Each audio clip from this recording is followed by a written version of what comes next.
Bismillah ar-Rahman ar-Rahim, alhamdulillah, wassalatu wassalam. Ala nabiyyina Muhammad wa ala alihi wa sahbihi wa sallam. Amma ba'da, habita fillah, assalamu alaikum wa rahmatullahi wa barakatuh. And welcome back to our final lesson in this brief text by Sheikh Ahmed al-Najjar, hafidhallahu ta'ala, what takes a person out of the Sunnah or off of the Sunnah, if you will. And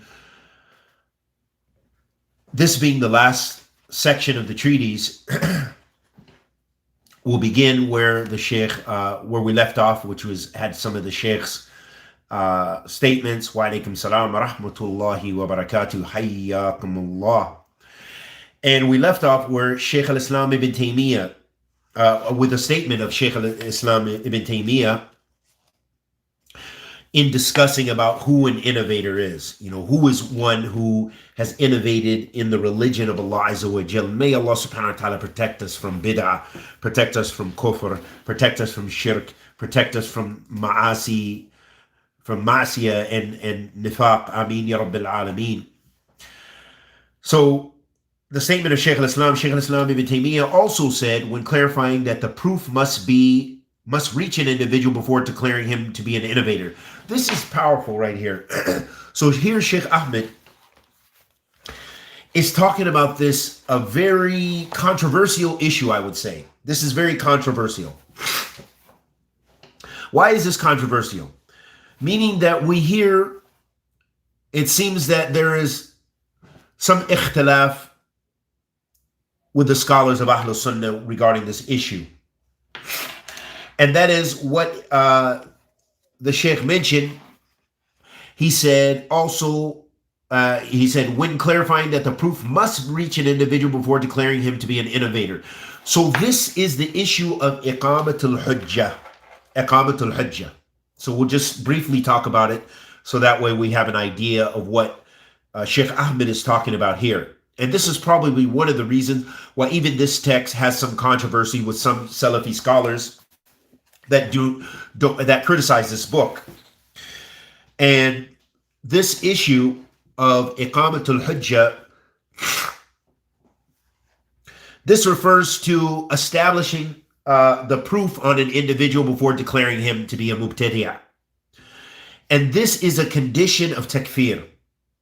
Okay, so basically, some of the scholars say that I found in my research and in contemporary Salafi scholars, some of them say that you must establish the proof upon an individual. And that is not ala itlaq. It's not in totality, because obviously if someone has passed, if they died, and it was, their status was not known, but you look and you see that they have the usul of Ahl Bid'ah, then there's no proof to establish upon them, but there's a hujjah for the people to see. But that some of the scholars, anyhow, that they make that a condition before declaring someone an innovator, that you must establish the proof. You must more or less notify them and give them the evidence that what they're doing is innovation. And another group of the scholars, and I would say many of them, and it's, I've seen where some of our scholars, they mention, no, it's not an obligation, and this differs a bit from the hukum of takfir. Takfir is clear that the scholars mentioned in the past that you must establish the proof. You don't just make takfir of someone. You must give them the proof before establishing takfir. And perhaps except in the case of, and again, this is also an area where there's some disagreements, of the issues of what is called ma'lum min ad-din bi-darura, meaning those things which are known by the religion out of necessity. Again, I'm sorry if this are kind of big topics. If you're familiar with some of the masail of takfir and stuff like this, you will have an idea. Otherwise, these are kind of in-depth issues. But the point is that when it comes to making takfir, one of the conditions for takfir al-mu'ayyan on a specific individual is that iqamatul hujjah, that you establish the proof with the individual. So you don't just say, hey, you saw this guy doing an issue of disbelief, a Muslim, and then you say, oh, he's a disbeliever. No, instead you should teach him, or you should notify him with the proofs from the book and the Sunnah, especially if this is something which is clear in the Quran or clear in the Sunnah of the Prophet sallallahu alaihi wasallam. And so some of the scholars are saying, and this seems to be what Sheikh Ahmed al-Najjar is saying here, that before declaring someone to be an innovator, that they lazim iqamat al-hujjah, that you must establish a proof. And he's using as sort of dala'il himself, or as evidence, the statement of Shaykh al-Islam, who speaks about this. So he says, Shaykh al-Islam Ibn Taymiyyah says, an imam of the past may have erred in an issue, but he is pardoned because the evidence of his error had not reached him. However, if the proof has reached someone, he will not be pardoned like the first person. Accordingly, if someone rejects the ahadith regarding the punishment of the grave or other similar narrations when they reach him, he is to be declared an innovator. However, Aisha radiallahu ta'ala anha and others like her who did not know that the dead here in their graves are not to be declared innovators. This is a tremendous principle, so ponder over it, for indeed it is beneficial. This is a statement of Shaykh al-Islam Ibn Taymiyyah regarding this concept. Wa alaikum salam wa rahmatullahi wa barakatuh. So it shows us that's a pretty strong issue, and a pretty, like I said, there's some, I've seen where the scholars, there is some difference of a viewpoint, and I'm tending to lean myself towards that a person should have evidence presented to them, that they should be aware. If they're already aware, okay, it's not that before they know somebody who's studied and they know about something and they're speaking about this issue and they are known and their usul is not from Ahl Sunnah, then this is different. It's not like you have to call them and say, you need to do this. You're an innovator. It's beautiful. Ad-din an-nasiha. You should give advice, but it's not ala itlaq. So Sheikh Ahmed, he then goes on to say, he says, therefore, anyone whose first foundation is sound. So he's talking about dealing with the people from Ahl Sunnah. He's not talking about dealing with someone who is from Ahl Bid'ah. He's, meaning that their usul is not from Ahl Sunnah. So he says, therefore, anyone whose first foundation is sound, meaning that they're on the Sunnah of the Prophet ﷺ, they're on the manhaj of the Salaf, his primary sources of Islamic legislation are the Quran, the Sunnah, and the Ijma', but then falls into an innovation, is not to be declared an innovator until certain conditions have been fulfilled, and there's nothing preventing their application to him. Now that's very important. So here, now we see what Sheikh Ahmed means here, and that he is saying this has to do with dealing with someone who is aslan from Ahl Sunnah. Okay, this person is not aslan a Mu'tazila or Jahmi, or from the Jahmiyyah, or from the Khawarij, or from the Qadariyah, or from the Shia, or from some other sect, but rather this person in their usul, this person in their usul is from Ahl Sunnah. So that when it's a person from Ahl Sunnah, you should not rush to make tabdi' of them, because their usul is sound, but yet they made a mistake in this mas'ala, and they even made a mistake and it was a bid'ah what they did. So you should not rush to make tabdi' of them. Rather, he's saying establish the proof, and he's using the statement of Shaykh al-Islam Ibn Taymiyyah, who made yastadilla fi hadhihi mas'ala. He used that hadith or he used the example of Aisha radiallahu ta'ala anha as evidence for this issue, that although this was because they didn't have perhaps the knowledge about this masala, it had not reached her radiallahu ta'ala anha, and so therefore she was not you could not say something ill about her in this issue, say, oh, she made a mistake, or she made fell into bid'ah or something like this, but rather he's using this as an Aisha radiallahu ta'ala anha as an example to show that Ahl Sunnah and Ahl Fadl, the people of Sunnah, the people of superiority, meaning because they're from Ahl Sunnah, because they're imams of the Sunnah and what have you, that they that the proof must be given to them when they make a mistake in an issue. Okay, I hope that's clear, that we don't rush to take someone off the Sunnah. And as we mentioned, some of those narrations of the Salaf in the beginning, which illustrated that very point, that the Salaf were cautious and did not rush to take people off the Sunnah. But someone who's already, their usul is that from Ahl Bid'ah, against the madhab of the Salaf, then they don't have the same, they're not afforded the same excuse, if you will.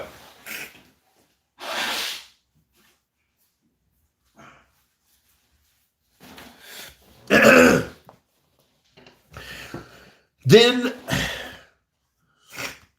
the Sheikh, he goes on to say, then he talks about, he says, so he says, therefore, anyone whose first foundation, meaning their usul, is that of Ahl Sunnah, but then falls into an innovation, is not to be declared an innovator until certain conditions have been fulfilled and there is nothing preventing their application to him, meaning mu'ani'. There's no preventers that prevent you from declaring them an innovator. So this has to do with making a ruling on someone, like the issue of takfir, that there are conditions for takfir and criterion for takfir. There's also what's called mu'ani', those things which prohibit you from making takfir of that specific individual. Impediments to takfir, if you will. So he's saying likewise there are impediments to making tabdi' of someone.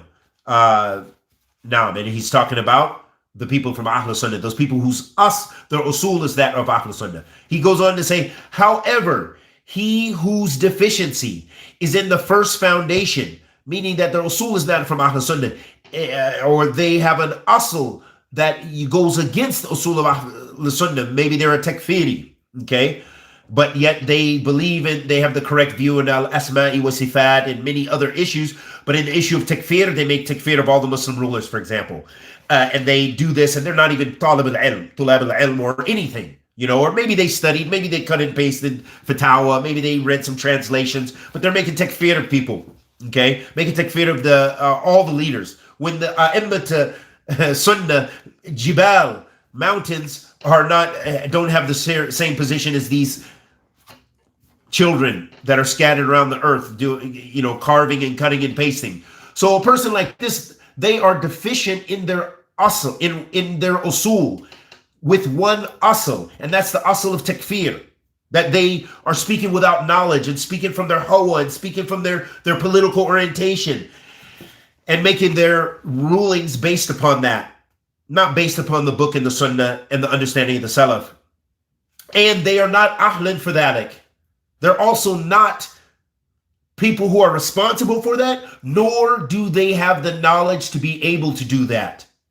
Okay? But yet they're speaking about these things. They're going against the Sunnah. So this person, this person in his usul goes against the usul of Ahl Sunnah, so therefore he is not from Ahl Sunnah in his usul, and he's jahil. So that's a terrible thing, because it's not just that he makes a mistake, but he's spreading this. He's some imam, or he's someone who should be followed, or he's a da'i, he's a caller, and he's got this asl min usul. He makes a mistake in a foundation principle of Ahl Sunnah. So this person is not given that consideration. We don't have respect for this individual. So he says, however, he whose deficiency is in the first foundation is classified as an innovator without going through the aforementioned procedure. So here, what do we learn? We learn that Ahl Sunnah differs with regards to how they deal with people who fall into innovation. That there's a difference between someone whose usul is sound, that they're aslan from Ahl Sunnah and they make a mistake, versus the one who's aslan not from Ahl Sunnah. He has so many issues where he differs with Ahl Sunnah, but yet he makes a mistake. They're not afforded the same, the same procedure is not in place. Ahl Sunnah doesn't, you don't have to take a research and say, oh, let's give him the benefit of the doubt. No, his usul, aslan, he is on that which differs from the Sunnah of the Prophet ﷺ, goes against the methodology of the Salaf. So there's ma yahtaj bath. It doesn't require you going into and looking and giving him an excuse. But that doesn't mean you lie and you are deceptive or anything like this, or you oppress him. So he says, however, he whose deficiency is in the first foundation is classified as an innovator without going through the aforementioned procedure. This is because he did not adhere to the Sunnah in the first place, and as such was never considered to be from its people. Hence, you find the Imams of the Salaf describing the one who adheres to the foundations of the Mu'tazila or the Asharis, for example, as a Mu'tazili, Qadari, or Ashari. That's what you see them. Why would they call them Asharis? And why did the Asharis call themselves Asharis? Instead of calling themselves from Ahl Sunnah, or calling themselves followers of the Salaf, or calling themselves from, following Umar bin al-Khattab radiyallahu ta'ala anhu, or Ali ibn Abi Talib radiyallahu ta'ala anhu, or Uthman bin Affan radiyallahu ta'ala anhu, or Abu Bakr as-Siddiq radiyallahu ta'ala anhu. Why don't they call themselves Bakris in following Abu Bakr? From the Ru'us as-Salaf, from the best of people after the prophets, alayhim afdal salatu wassalam. But yet they take someone who comes later and they call themselves by that laqab, by that, they say, I'm a proud Ashari, I'm a proud Maturidi. They follow individuals and personalities, but yet they claim they're from Ahl Sunnah. Ahl Sunnah doesn't say that. We don't ascribe ourselves to individuals. I'm not a Wahhabi. I'm not a Madkhali, as they say. I'm not a Taymiyyah. No. We call ourselves by the methodology we try to traverse, and that is the methodology of the Salaf. That's it. So it's a descriptor which is mashru', not according to a particular individual or anything like this, personalities. The fact that there are certain conditions that must be fulfilled before declaring a person to be an innovator does not mean that we remain silent about innovation or fail to clarify its misguidance. That's very important. Here the Sheikh is mentioning the fact that if someone from Ahl Sunnah makes a mistake, that doesn't mean we keep silent about the mistake. It doesn't mean we don't advise our brother or sister, but rather we don't rush to take them off the Sunnah. So it's very important. Sheikh Ahmed here is distinguishing these various ahkam, these various rulings of how we deal with one another, how Ahl Sunnah deals with one another. That they don't rush to take them off the Sunnah, but they have a certain procedure and a certain way of dealing with one another and advising one another. And at the same time, we don't follow anyone in mistakes.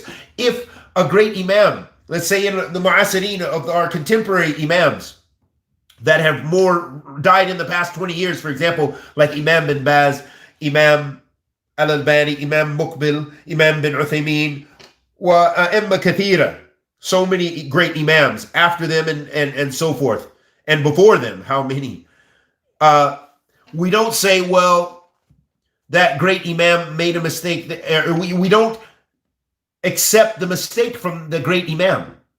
If he made an issue of ijtihad or some mistake, we don't say, well, it's bin Baz, it's okay. No, of course, we cannot follow him in that mistake. We cannot follow Imam Al-Albani in his mistake. We cannot follow Shaykh al-Islam Ibn Taymiyyah in a mistake. We cannot follow Ibn al-Qayyum in a mistake. We cannot follow anyone in their mistakes.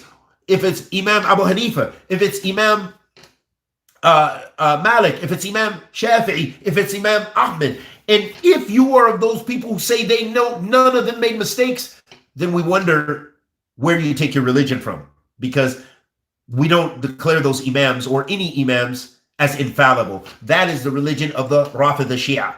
They say their imams are infallible. So are you on their sunnah that you're going to say Imam Abu Hanifa was infallible?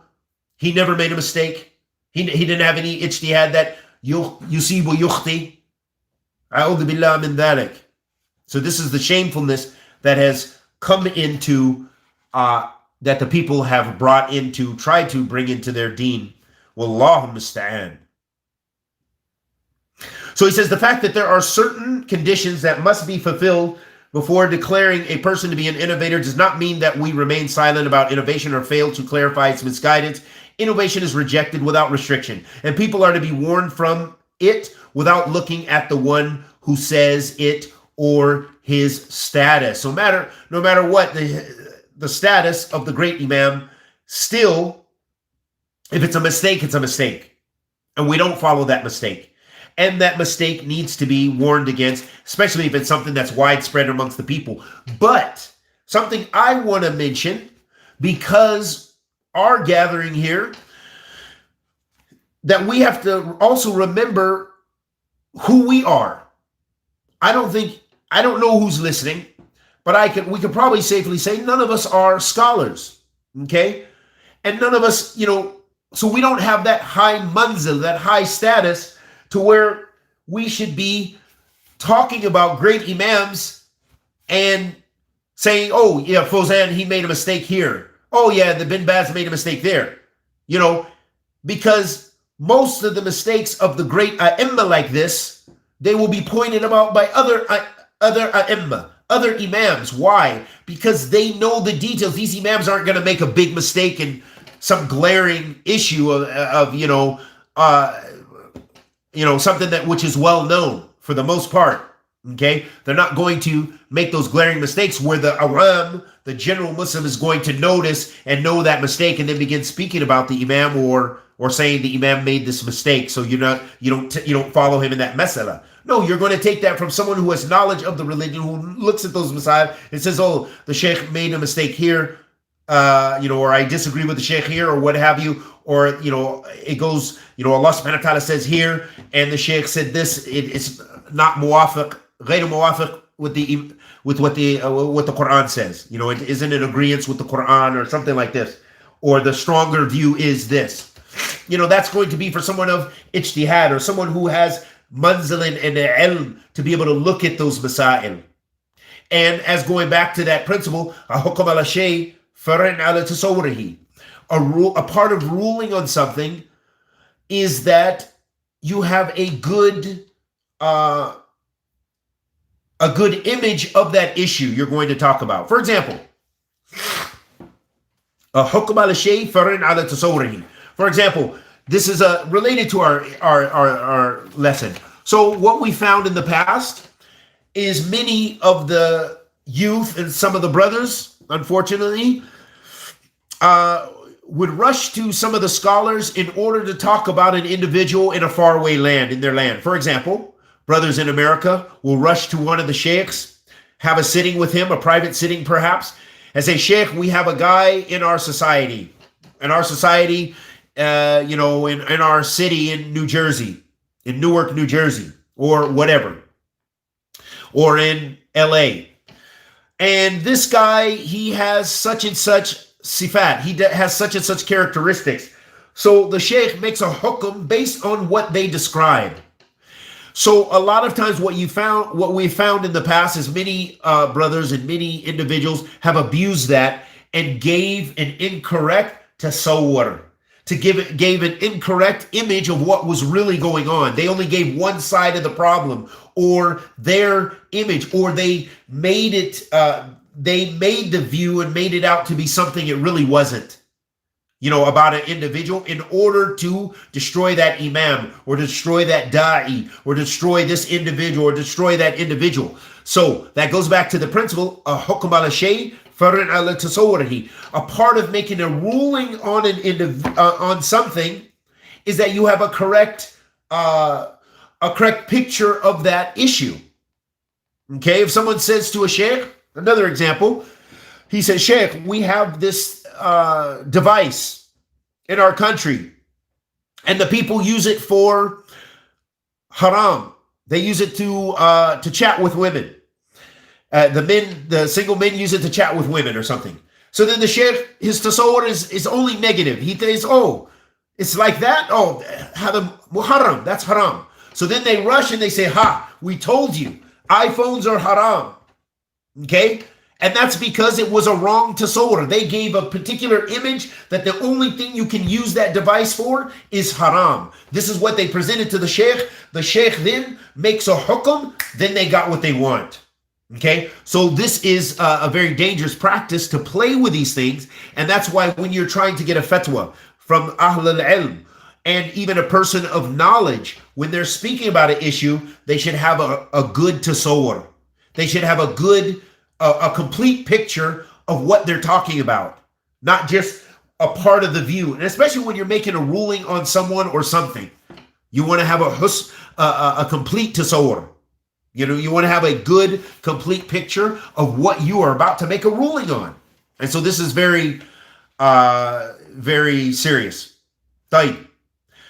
He goes on to say, the fact that there are certain conditions that must be fulfilled before declaring a person to be an innovator does not mean that we remain silent about innovation or fail to clarify its misguidance. Innovation is rejected without restriction, and people are to be warned from it without looking at the one who says it or his status. If we were to remain silent regarding innovation, Allah's religion would be obscure to some people, and innovation would appear as a sunnah to them. Meaning, if there's no one warning against bid'ah and warning against its people, then the people would take ahl bid'ah and they would take all kind of innovative practices. They would have no fresh water to look at because everything would be polluted with bid'ah. And now I hope you understand that analogy. That if there weren't scholars and there weren't those students of knowledge that are speaking about bid'ah when it arises and dealing with it and warning against it and warning against its people, then the general Muslims would not be able to distinguish between truth and falsehood. Things would be so mixed up. People would do, and this actually happens, people would do acts of bid'ah thinking it's sunnah, and when they see something of the sunnah, they think it's a bid'ah. Let me give you a real example. When I first went to Yemen, and sometimes when I was in Sana'a, which is the capital, and Sana'a, even at that time, had a lot of Shia masjids, mainly Zaydiyah. Okay, they were Zaydiyah, so they were closer to the Sunnah. They had some bid'ah in their adhan, bid'ah in some of their aqeedah and stuff, but they were closer to Ahl Sunnah. I mean, they're Muslim, but they have bid'ah. Okay, and so sometimes it might be time for salat, and you get off the bus or you're walking in Bab al-Yemen or Tahrir or one of those places, and it's time to pray. So you go to the masjid, the nearest masjid, and it might be a Shia masjid. So you'd find all kind of strange practices. For one thing, one of the things, they do not wipe over their khufs. If you come in their masjid with socks or with khufain, they may beat you. Okay. And I can remember going into some of those masajid, because, a young man at that time, and you go in and, you think you know the sunnah and this and that and the other. And of course it was a sunnah, but it wasn't necessarily from hikmah in a place where everyone is Shia and they don't believe in that. I didn't really know how stern they were, but I used to get in arguments all the time. Even my Arabic was limited. All these old Yemeni men gathering around me, yelling at me in their dialect and stuff, and all I could say, ma taraf sunnah, you don't know the sunnah, and then I just walk in the masjid and pray. And so the point being is that they thought, because that was their practice, they thought what I was doing was an innovation by wearing khufain. And in fact, the kind of khufain I was wearing were actual khufs. They were leather ones even. Okay? They didn't know. They don't accept that because that is against their fiqh. And they take their innovation over the sunnah. And so that shows the importance of clarifying the correct i'tiqad and the correct view and the correct madhab, and warning against innovation. So he says, if we were to remain silent regarding innovation, Allah's religion would be obscure to some people and innovation would appear as a sunnah to them. Warning against innovation does not necessitate that the one who practices it is a deviant. So that's what's very important. A lot of us, we didn't know this. Okay, we used to treat everyone like they're a deviant. Oh, you don't know the sunnah? You're a deviant. You made a mistake in the sunnah? Or you're jahil of the sunnah? You're jahil of the correct practice? Mubtadi'ah. And this is how a lot of the youth, especially in the past, used to happen. And unfortunately, even up today, there's still some, and especially a lot of times it's youth coming back from studying a little bit or whatever, or they listen to a lot of lectures and whatever, and they're just rushing to make a hukum ala individuals. And this is such a scary and dangerous thing, and we have to be very careful. That's going back to the principle that the Sheikh mentioned, that not everyone who does an act of innovation is not an innovator. And likewise, everyone who falls into disbelief is not a disbeliever. So he says, warning against innovation does not necessitate that the one who practices it is a deviant, not until certain conditions are met and there is nothing preventing them from being applied to him. This point was previously established when discussing the one whose primary sources of Islamic legislation conforms with the Imams of the Salaf. Sheikh Muhammad bin Salih Al-Uthaymeen rahmatullahi alayhi said, if a mistake in Aqidah is in opposition to the way of the Salaf, it is deviance without a doubt. However, the one who adopts it is not labeled a deviant until the proof is established. So even Ibn Uthaymeen, this is a great fa'idah.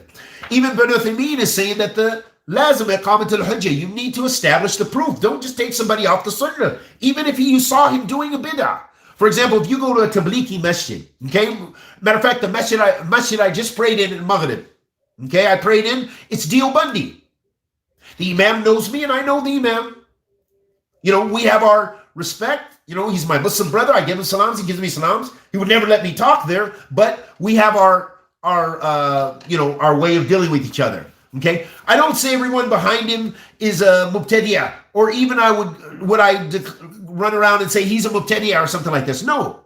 But however, and especially when it comes to the general Muslims there, the people are they just come to pray. They're on all kinds. Some of them are hardcore tablighis. Some of them are hardcore this. Some of them they're just general Muslims. They pray. They pray 5 times a day. And they're hadiths. They're vigilant in their prayer, and they love Allah and they love the Messenger sallallahu alaihi wasallam, but they may not have that much knowledge. So people to follow it, they have different levels. So the point is, you may see a bid'ah, you may see a mukhalifa, but it doesn't necessitate that person is a mukhalif, that he is a person who is contradicted the book of the Sunnah. Another point I want to mention, when I use the statement mukhalif, because I don't know if some of the brothers, if they're using this statement in English much, but anyhow, this means, one who differs, okay?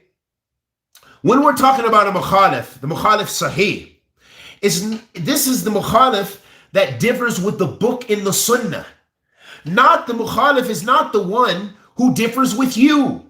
That's very important. What has happened in the dawah over the years with some of our brothers who said, we the Salafis, we are the ones, we have said this, we love the ulama, we have the relationship with the ulama. Certain brothers who fallen into this and glorified themselves and really fell into a lot of hizbiyah.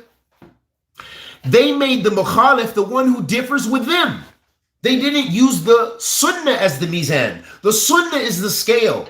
So it doesn't matter if you differ with Khalid Green. That's not the scale. If I say something and someone disagrees with me, that doesn't mean anything. It means, he's a mukhalif for me, meaning he differs with me. It doesn't mean he differs with the Quran. It doesn't mean he differs with the Sunnah. It doesn't mean he differs with the Salaf. I could be mistaken and he could be correct. So it's very important to understand that. When I mention mukhalif, I'm talking about the one who yukhalif ad-dalil. He's going against the dalil, book, Sunnah, ijma' the Salaf. Okay? And as our Sheikh said, which is munasib, Sheikhana Muqbil bin Hadi al-Wa'di, قال دعوة أهل السنة دعوة من كتاب الله إلى كتاب الله ومن سنة رسول الله صلى الله عليه وعلى آله وسلم إلى سنة رسول الله صلى الله عليه وعلى آله وسلم. He said the da'wah of Ahl Sunnah is the da'wah from the book of Allah to the book of Allah, and from the Sunnah of the Messenger of Allah sallallahu alayhi wa alayhi wa sallam ila sunnati Rasulillahi sallallahu alayhi wa alayhi wa sallam. He said the da'wah of Ahl Sunnah is the da'wah from the book of Allah to the book of Allah, from the Sunnah of the Messenger of Allah sallallahu alayhi wa alayhi wa sallam to the Sunnah of the Messenger of Allah sallallahu alayhi wa sallam. So meaning that's what it's about. It's about calling back to Allah and Rasul sallallahu alayhi wa sallam, calling back to the Quran and the Sunnah. The reference, your dalil is coming from the Quran and the Sunnah, and you're calling to the Quran and the Sunnah, You're inviting people to that. You're not inviting them to yourself. You're not inviting them to your clique. You're not, if they disagree with you, you're not making tibdi or takfir of them. No. So that's very important for us to have that understanding. Bi'idhnillah ta'ala. So again, Ben Uthaymeen's, let's read Ben Uthaymeen's statement just from the beginning. It's a short statement. He said, if a mistake in Aqidah is in opposition to the way of the Salaf, it is deviance without a doubt. However, the one who adopts it is not labeled a deviant until the proof is established. If he persists in his mistake and deviance, even after the proof has been presented to him, he is deemed a deviant due to his opposition to the truth, not the opposition to you. I hope you heard that statement. It was a beautiful, beautiful statement of Imam bin Uthaymeen, rahmatullahi alayhi, rahmatin wasi'ah. And a point I want to mention with regards to that last part, so after the proof has been presented to him. So that means you should give dalil. You should call the people back to the Sunnah. Don't rush to call them and declare them to be mubtadi'ah. Another point, here's another mistake that we've seen with a lot of the youth as well, and elders as well, is that they say, hey, we had a sitting with him. We told him the truth, and he persisted. He's a mubtadi'ah, meaning we gave him 5 minutes. We gave him 2 hours. He didn't retract. He's a mubtadi'ah. So people rush. And the funny thing is, people talk about Sheikh Rabi bin Hadi al-Madkhali. And the Sheikh, when you see in his books, when he spoke about some innovators and some scholars who had went astray, he mentions how much time, some of them, he spent a year or years giving them the proofs. He didn't just say, oh man, you did it, bam, you're off, you're out. A lot of people attribute so much negative to the Sheikh, and it will be on his scale of hasanat. It will be on the Sheikh's scale of hasanat. May Allah preserve him and forgive him for any mistakes he makes. Ameen ya Rabbil Alameen. But many people oppress the Sheikh, and in reality, la yadruhu, doesn't harm him. But the point is he was very patient with a lot of individuals. It didn't just explode all of a sudden at one time. It was a constant. It wasn't like overnight. It wasn't 1 hour. It wasn't in 30 minutes and then khalas, I told you the proof, you're a mubtadi'ah. La. So it's very important to have some patience in that issue as well. Not rush. The thing is, you should never be eager to take someone off the Sunnah. And it's not your job anyway, but you shouldn't be eager to do that. That's not a positive thing. You should try to make as many excuses or, as much as you can for your Muslim brother or sister. Sheikh Ahmed then goes on to say, he says, so if it is said declaring someone to be a kafir or fasiq is different from declaring someone to be an innovator, because takfir and tafsiq both require the establishment of proof, but declaring someone to be an innovator does not, the response to this is as follows. That's high-powered. So the Sheikh is very clear about his position on this, because like I said, there is, some of the scholars, there's ikhtilaf amongst some of our scholars with regards to this issue. So he's saying basically that there isn't really a difference with this, in this mas'ala. He says Islamic legislation does not differentiate between these issues, as all of them fall under the category of al-wa'id, meaning the threat of punishment. There is no proof for separating between them. And that is his statement. That's that's why I kind of lean towards this view, is because if you say that you don't have to establish the proof, or there is no that isn't encouraged, how do you differentiate between that and takfir or tafsiq? When we see all those texts from the scholars about iqamat al-hujjah, qadim wa hadith, that they mention the importance of establishing the proof before making takfir on an individual. So likewise, the Sheikh here is saying that you must also, that there's no dalil that there's a difference in that hukum. So that's a powerful argument. I've read that from some other mashayikh. And it's a very interesting and be a nice piece of research. So he says there's no proof for separating between them. He said applying any of these rulings to a specific person requires that specific conditions have been fulfilled and that there is nothing preventing them from being applied to him. Each of these labels, however, have rulings that apply to the one who carries that label. For example, a disbeliever is not prayed over, nor is he buried in the graveyard of the Muslims, along with other rulings that are connected to the one who deserves the title of disbelief. Likewise, an innovator is punished, rebuked, and boycotted, along with other rulings pertinent to the one who deserves the title of innovation. So that is where those ahkam, that is where they separate in their hukum, and how you deal with the one who has that label of either being a kafir or a mubtadi'ah. That there's difference in the mu'amalat, in the fiqh, of how you deal with those people depending on their classification. Whatever the case may be, when a false view or belief emanates from a person, either the person is excused or he is not. Abu Abbas bin Taymiyyah rahmatullahi alayhi said regarding failure to separate between the issues of takfir, tafsiq, and tabdi'. He says the intent here is that if a person does a repugnant action, whether it is an innovation or not, explicitly prohibited by the Quran and Sunnah or contrary to them, he may be excused on account of ijtihad, a valid form of taqleed, or due to his inability, as I have previously mentioned. That's why it's so detailed.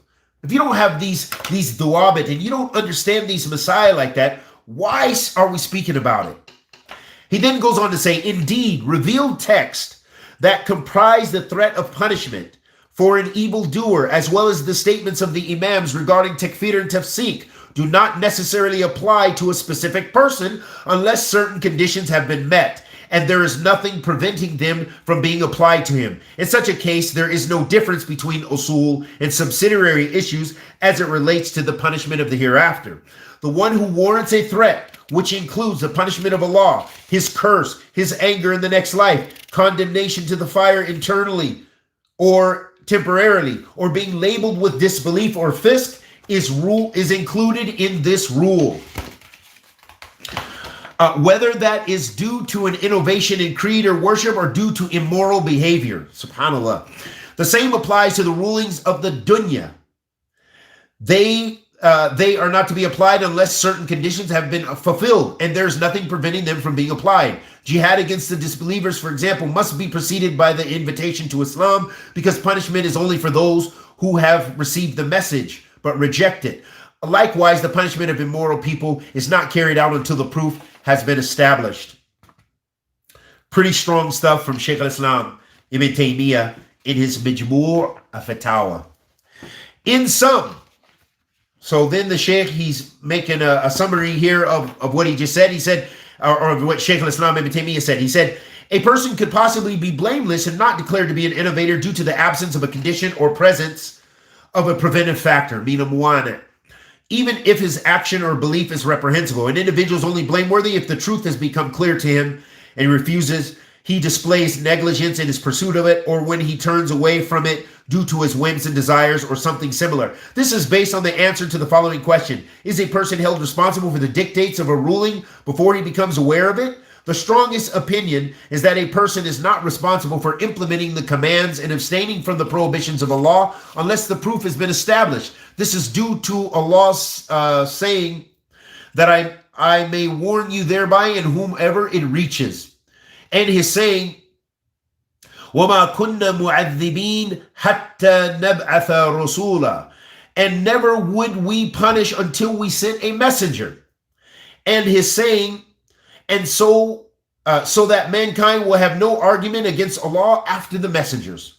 So it must be recognized that not everyone who makes ijtihad and extracts evidences will have the ability to know the truth and come to a correct conclusion. In addition, only the person who omits a command or commits a prohibition deserves al-wa'id, the threat of punishment, and to be labeled an innovator, since the one who has performed ijtihad and sought proofs for his position, has feared Allah to the best of his ability and done what Allah required of him. This is the opinion of the fuqaha and the imams, and is well known from the speech of the Salaf. This issue is further clarified and emphasized by the manner in which several scholars have dealt with some of Ahl Sunnah who have made mistakes in various usul.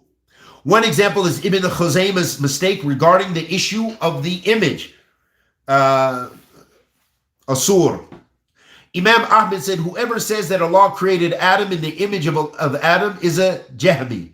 Abul Abbas ibn Taymiyyah said regarding the hadith of the image, there is no disagreement among the first three generations of the Salaf that the pronoun in this hadith refers to Allah. There was ijma amongst the Salaf on the issue of the image, and it is well known to be in the conformity to the Quran and Sunnah. Hence, it is an asl from the foundations of Ahl Sunnah, Ahl Sunnati wal Jama'ah. Despite that fact, Imam Ibn Khuzaymah, we said Imam Ibn Khuzaymah rejected this understanding. He rejected this usul. This is an issue in usul he rejected. He rejected this understanding of the hadith. Sorry, he rejected this understanding of the hadith and misinterpreted. So it was his interpretation, his ta'wil of it, if you will. But the imams did not expel him from the Salafi methodology, nor did they label him an innovator due to this erroneous opinion. He had a false opinion, but they did not declare him to be a mubtadi'ah. In fact, Imam al-Dhahabi said in defense of Ibn Khuzaymah. So here Imam Dhahabi, he's defending Ibn Khuzaymah, who made this well-known mistake on this hadith. Ibn Khuzaymah is held in high esteem, and his lofty position in the hearts due to his knowledge, devotion, and adherence to the Sunnah. He authored a large volume on Tawheed, but made ta'wil, distortion of the meaning of the hadith of the image, sur. However, he who misinterprets some attributes of Allah is to be excused. As for the Salaf, they did not delve into ta'wil.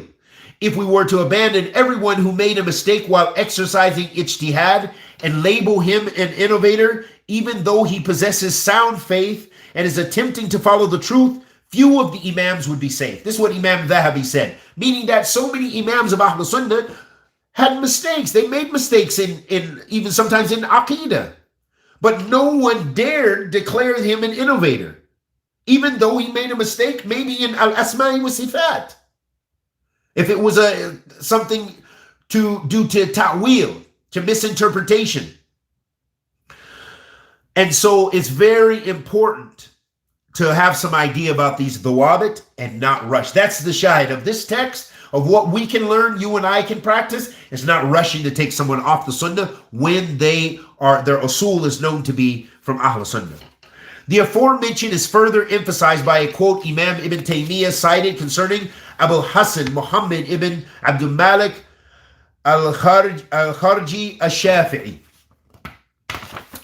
He says, Sheikh Abu Ahmed Muhammad ibn Ali al-Fiqi al-Kharji, or Kharji, I don't know exactly, since I don't have the Arabic, the Imam known as Al-Qasim, distorted the meanings of the ayat and narrations about the deceased feeling punishment, and exhaustively defended his position in his book, Nuqat al-Quran. He held the opinion that a deceased person does not feel punishment or anything else the entire time he is in al-Barzakh. We say he is the only one to make such an interpretation, and none of the imams followed him in that. The correct opinion in this matter is that which is held by the majority, and his isolated opinion on certain issues does not affect nor harm their levels, meaning that this imam is still a great imam, but he made some mistakes in his interpretation that disagreed with the rest of the Salaf. He says, Sheikh Ahmed says, I conclude with a statement of Ibn Taymiyyah, who said, anyone who, without a valid excuse, opposes that which is clear in the Quran and widespread in the Sunnah, or contradicts the consensus of the Salaf, is to be treated the way that the people of innovation are treated. It is important to note at the conclusion of this chapter that some of the Imams of the Salaf made tabdi' on some who have opposed the Salafi methodology without considering their condition or whether or not the proof has come to them. These positions taken by some of the Imams of the Salaf are considered to be specific cases from which general rulings cannot be derived. Okay, so now you can see how the interpretation of this, of the actions of some of the Salaf, where you can find some of the differences between some of our scholars. Some of our scholars, they take those narrations and they do use that as an evidence to be very shadeed about when they see someone making a mistake, even if their usul is from Ahl Sunnah. Some of our scholars, and that's why you see ikhtilaf and between the scholars, where others say, no, we can't use that as evidence, those specific cases for the general rule. And that's how you see where you have those differences. And so he says, this is due to the well-known principle. If a general maxim has been established, it is not affected by the contradiction of what has occurred in a specific situation, since specific cases carry multiple possibilities. Accordingly, it is understood that these statements of the Salaf were made regarding individuals about whom they knew and were aware that the evidence did in fact reach them. When discussing the punishment of an innovator, Abu Abbas ibn Taymiyyah rahmatullahi alayhi said, when Imam Ahmed and other Imams were questioned, many of their answers referred to people with whom they were familiar, or the response addressed a specific person whose condition was known.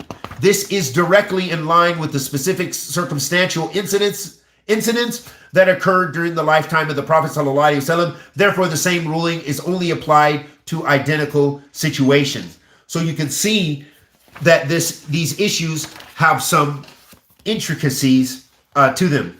And then finally, in conclusion, the Sheikh is mentioning here, he says, in conclusion, he says, I praise Allah, glorious is He, that He granted me the success to complete this research without any strength or power of my own. I ask Him, the Exalted, to make it beneficial for the Muslims and me. I put forth great effort to publish it in a summarized manner according to the principles of the scholars. Here I would like to mention the most important principles that can be extracted from this research. They are as follows. So now he's going to list the important principles that we can gain from this book. He lists 8 principles. So we'll be finishing very shortly. He says, number 1, the primary sources of Islamic legislation according to the Salaf are the Quran, Sunnah, and the Ijma'. Secondly, anyone who opposes the Salaf regarding where Islamic legislation is derived from is from the people of desires and innovation. So if someone's their whole methodology of how they approach those divine sources, or they say, no, it's Quran and Sunnah and it's my opinion, or it's the aql, it's the intellect. Of course, we have our intellect, but the intellect is secondary to the divine sources. The intellect in and of itself is not the dalil. The intellect does not govern the dalil. The dalil governs the intellect, and that is the usul of Ahl Sunnah. And that shows the difference between like Ahl Kalam and some other groups. Third, there is no consensus mundabit that is stable in its application except in that which the first 3 generations were upon. So here he's saying that the most correct consensus, when we talk about consensus, ijma' is that of the first 3 generations. It's that of the Salaf. Okay, and then after that, the Imams had different criterion for establishing what exactly was a consensus, and in different times, they used that in different ways. Fourth, the foundation upon which the Jama'ah is built upon is clinging tightly to that which the companions were upon, radiyallahu ta'ala anhum ajma'in. Fifth, every single affair that is well known to be in agreement with the Quran, Sunnah, and Ijma' is considered an asl, a principle from the usul of Ahl Sunnati wal Jama'ah.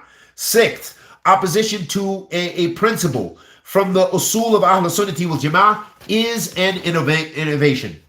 Seventh, taking that which is well known to be in opposition to the Quran, Sunnah, and the Ijma' is an innovation.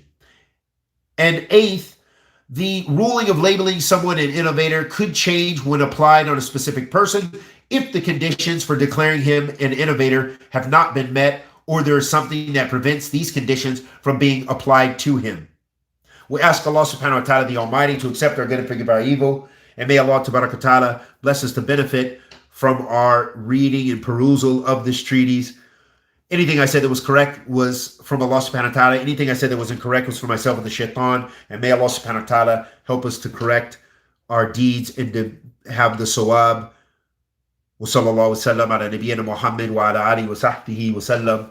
If there are any comments, shouldn't we not interact with the Deobandi as we are not supposed to interact or be with the people of innovation? For example, in chapter 7 and 8 in Usul Sunnah by Imam Ahmed. Excellent question. Right. So when it comes to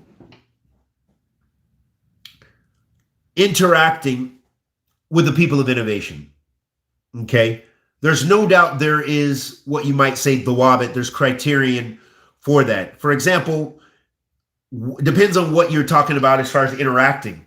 Okay. For one, as far as prayer and praying, they're Muslim.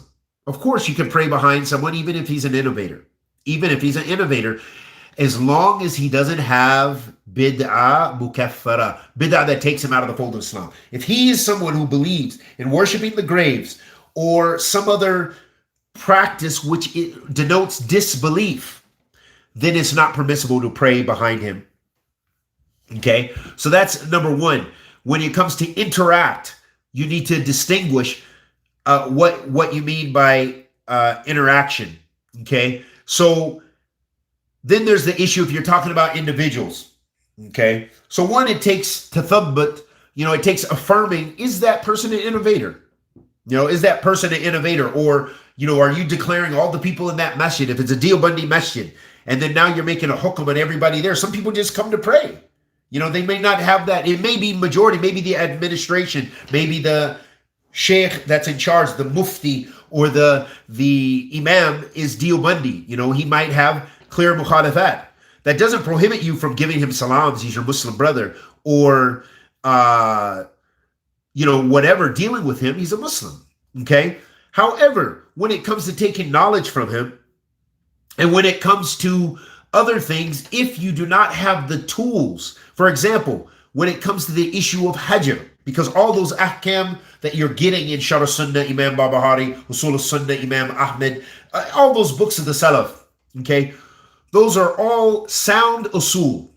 Those are sound foundation principles. But how we apply them is imperative. Okay, not every situation is like the time of the Salaf. And the time of the Salaf in and of itself had different periods. And as the scholars mentioned, there were times when Ahl Sunnah is strong. And then it was more, they could apply those rulings in a greater, with strength. And there are times when Ahl Sunnah is weak. So it would be less. For example, say if someone, they come, the state I'm in is called Washington State. Okay. Someone, they come, and I've literally had this. We've had some brothers come from Philly and other places. And they literally came because they thought that the reality of Seattle was like the reality of Philly, but it's very different. Here we have a very small Muslim, very tiny Muslim revert population. Tiny. I would literally say there's hardly any dawah really going on to reverts. We used to have it a long time ago. It used to be so much better. But anyhow, so he's coming from revert communities that are, have a lot of students of knowledge that have went study with scholars. The communities here are a totally different reality. They don't even know about those same kind of issues that those guys are busy with. They don't know Sheikh Rabi said this, Sheikh Ubaid said this, Sheikh Abdul Mas said this. They have their own issues. And these communities are predominantly immigrant communities. So they have their own scholars, their own approaches. The point is you come here thinking, say if you're from Ahl Sunnah, you come here and you think that you're going to just, and literally I've met some guys who, and they reported back to their friends, Khalid is giving a khutbah in Masjid Ahl Bid'ah. What is this guy talking about? For one, now he's made a hukum on a whole masjid saying that they're from Ahl Bid'ah. Secondly, what permits you from giving a khutbah if it were a masjid of Ahl Bidah, which is not true. What he said was ignorance and a lie, because his ignorance caused him to lie.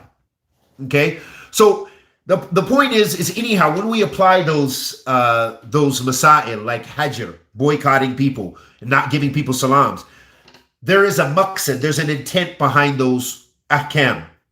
And all of those ahkam, so this is something we can take away when it comes to talk about hajr, and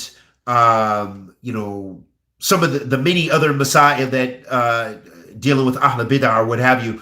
They mabni ala masalih wa mafasid. Like many of the things in the religion, it's built upon the harms and the goods.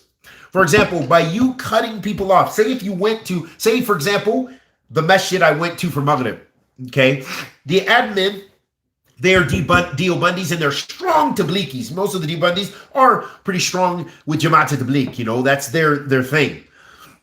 Now, if I were to go and I say, no, again, this is an erroneous hukm anyway for me not to pray there and say, oh, they're Ahl Bidah. That's erroneous anyway from the asl. But let's just say if I was on that and I was like, yeah, this is good, I'm not going to pray with Ahl Bidah. Where am I going to pray? Just pray in my home only? No Jamaat? So then what would be the greater harm? My sitting in my home and praying alone, not getting the reward of Jamaat, and the harm that it does to the heart and all the other things of always praying by alone and being away from the Muslims? Or would it be a greater benefit to be, even though they have some bid'ah, to be and pray with your Muslim brothers? They're still Muslim. You pray and you go. You don't have to listen if they're given the bayan and all that stuff. You don't have to. And they know. They see you get up and you go. So related to your question, for one, it requires describing what you mean by interaction. Number two, that's not interaction by going to the masjid and praying with Muslims. As long as they're in the fold of Islam, they're Muslim. That's why we said they're Muslim. Okay? But if there was an alternative from Ahlus Sunnah, that that they have the correct minhaj or what have you, correct aqidas being propagating the masjid, that would be better. It would be better to not mix in that sense, but there's nothing that prohibits you from going there because they're Muslim. That's the base hukum. They're Muslim, So if interaction you mean by drinking tea and stuff, so for example, even that, interacting tea, somebody who's from the general Muslims or thing, you just want to go out and drink, have a piece of pizza with a Muslim. If he is not someone who is calling you to his aqidah and his methodology, then you're going to look at the issue in that respect, because the asl is not cutting off Muslims. That's not the asl. The asl is ijtima'. However, there are times when it is mashru', when it's legislated to not do that. So, for example, if he's a caller to takfeer. For example, if you're in a community and the guy is a known caller to takfeer, and he has a little bit of ilm, he's making lectures and people are following him and they love him and Facebook or he's on social media, or he's an imam of that community, but you know that he has some takfeer and you are on the methodology of Ahl Sunnah and you know that what he's saying is wrong and he's causing fitna, then you would not go and sit with a person like that. That doesn't mean you would cut off giving him salams, because again, this issue is built upon the musalih and the mufasid. Is there more harm by you cutting him off, or is there you look at what's going to be the greater of the harms or the benefits? If the people see that you're not giving salams to other Muslim in that community, and you say, why do you give salams to the imam? He's from Ahl Bidah, and that's going to cause more fitna in the community, then that would not be mashru'. It's mashru' when there's maslaha, when there's benefit in that. Okay? So if he, for example, another example, and this is a personal real situation. Myself, I have only made hajr of really one or two people ever as a Muslim. And they were just some of the most extreme takfiris. And we had already argued and had our debates and garbage and stuff like this. And so for me, those guys, I would not, there's the only time I did not really rad the salam, give a salam back to someone, because of his shadid bid'ah and his stern propagation of it, in propagating it in the community, in the greater community here in Seattle, until Allah subhanahu wa ta'ala removed him, alhamdulillah. But that was one of the few times, because he was stern and aggressive in his bid'ah. He just wanted to argue, so it was more benefit, and I wanted to make it known to all of those other people who I saw around him who were interacting and laughing with him, that I don't care he's from your tribe, but this guy's a mubtadi'ah. He's going to cause problems for your masjid. He's going to problem. I don't even give him salams, even though I was working in that masjid at that time, and I was active in that masjid at that time. But I didn't want to give that guy the salams. It was finished. We already said what we want. He, talked evil about the scholars of Ahl Sunnah. I don't have anything else to say to this guy. We said what we're going to say. So for me, there was a greater maslaha, because other people could see, well, Khalid, why has he got this mokif? And this guy was already known until eventually the community wanted him out, even because he was a fitna maker. He was causing fitna with all the admin and everything. And he was arrogant.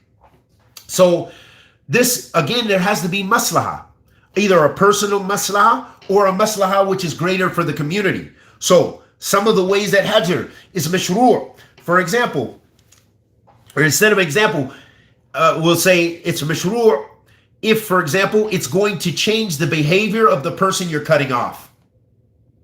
If that person, for example, if you have a close companion and he respects you, he respects your knowledge and stuff, and he, persists in some bid'ah or what have you guys, have this thing, and you see that there is benefit in cutting him off, and you see that it's going to affect him, that he's going to actually be like, man, akhi, come on, man, and he's going to rethink his position. It's going to have a positive effect. Then in that sense, it's mashru', it's legislated that you do that in order to help him rectify himself. Another scenario is if it is for the one who's making the hajr, if it is maslaha for him, meaning you're protecting your own religion. Maybe you're the weak one and you look up to this guy. This guy he studied. Just like that takfeeree I was telling you about. He studied, he had knowledge.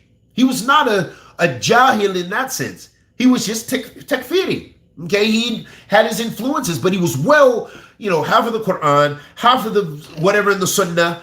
He was a Somali sheikh. They held him as a sheikh there. A young guy, studied in Pakistan, in Jama Islamiyya in Pakistan. But he had his takfeeree scholars. He had knowledge. He could talk about these issues and these masail with knowledge. And when we had our argument, his Arabic is way better than me. Blow me away. His hifz way better, stronger. So being around a person like that, if I was, just a humble guy to just bow before that, then that could affect me. It could be a harm by interacting with someone like, if he said, okay, Khalid, enough. Hey, let's go get some pizza, man. We talked about it. We're on something different, bro. Let's go get our pizza now. And I see that he's always given dawah. That is going to affect. So there's no suhbah in that. It would be better for my maslahah to be away from him. You understand? So if that person, you are afraid for your religion, then you cut him off, whether that's a sinner or whether that's a mubtadi'ah. Okay? And then also another way that it's mashru', it's legislated to make the hajr is, for example, if it is for the benefit of the greater community. Okay? If they see their imam cutting off someone because this person is a wicked sinner, this guy is just openly at the club. Everybody knows he's out, he's getting drunk. He does come to the masjid, but he's right outside the masjid. He's selling weed. He's doing this. He's doing bad stuff. His girlfriend's waiting in the parking lot. Boom, they go, bam, he's out. And he's just openly sinning. Okay? And the imam says, I'm not going to give this guy salams anymore next time he comes to the masjid. And so this has an effect that maybe the other community, by ostracizing this guy, it may be mashru' if it's going to have a positive effect. If it's over, you're pretty sure that it's going to have a negative effect, meaning he's going to just, khalas, everybody's not giving me salams, I'm going to not practice anymore. I'm not even coming around the Muslims anymore. I'm not going to even go to the masjid. Khalas, Kim, let's go. Okay, so he doesn't want to even be around the Muslims anymore because he feels so much shame in his sins. And if you think it's going to drive him to greater ma'asi, then it's not mashru'. It's not legislated. So that's why it takes fiqh when it comes to practicing those dawabit, those criterion as laid down and espoused by the Salafee-Jihaadee. When it comes to those masail, it takes fiqh fi deen. You know, you've got to weigh those things. You've got to be a person of knowledge. You're not always going to get it right because no one knows the behavior of someone. Your intent may be to bring him closer to Sunnah. He may go further. He may leave Islam. You don't know. For example, what do? Some people, they think they can practice those athar in every situation. So a new Muslim, I've seen people with new Muslims. They come in. He's got a big earring. Doesn't even know he's a new Muslim or doesn't know how to deal with him. So, you know, you need to get rid of that earring, man. You know, and the brother is new. He might have took a shahada a week ago or a month ago or even a year ago. He doesn't really know, and he's just trying to practice a little bit of Islam. He's trying, okay? So you've got to know how to deal with people. Another real story. When I was a new Muslim, for the first few years, I used to have my dreads proudly on my shoulders. They would lay on my shoulders. On my shoulders they lay, okay? No one could tell me about cutting my dreads. No, I didn't want to hear it. And when they did, you know, I was like, man, I'm not trying to hear that. Shoot, this is the lion's mane, man. You can't cut these dreads. You know, I wasn't hearing it. But it took wisdom. Now, what if all the brothers would have cut me off? That could have caused me to, because I was a little bit stubborn. It could have caused me at least at best to just leave being around them. But instead, the brothers accepting, you know, we were all at different levels. A lot of us, we had all kind of baggage, but, you know, we were Muslim and we loved Islam and we're trying the best, but we all had our hang-ups, you know? So a lot of people had different things and, you know, that we were struggling with. So it took at a time when Iman was established and more knowledge was established in my heart, I was able to leave that on my own. But it took years before I could cut that. And I can remember some brothers from new to the country, and they were like, you know, Akhi, you know, it had already been a little bit of time I was a Muslim, but I didn't feel that. I didn't like that when he, you know, said, oh, you know, you need to cut, brother, you cut those dreads, you know, it's haram or, you know, whatever. I was like, yeah, all right, man, you know, whatever, you know, I wasn't feeling it. I wasn't. So again, when you deal with people, you need some fiqh and you need some wisdom on how you deal with the people, how you deal with sinners, how you deal with mubtadi'ah, how you deal with non-Muslims. Everything requires a type of fiqh, and that's all a part of dawah. All of that is dawah. It falls under the dawah, and it falls under amr bil ma'ruf and nahy anil munkar, and all of those major masail. A lot of those things, they're related and they fall under those things. So it takes fiqh fi deen, when to know and how thing. I'm not telling you to go and, you know, maybe you're in the UK, maybe you're in Birmingham, okay? Birmingham's, well, no, you guys may have a lot more Salafi masajid, if you will, if you call that, or whatever. Or, you know, a lot more masajid, and you know, okay, you know the Brailavis, okay? Those guys, they're outside the fold of Islam. They're I'tiqad or Baha'i or something strange like this. That doesn't take any bath or anything like this. But other masajid, maybe they have, you know, their Ashari, their Deobandi, or, you know, whatever.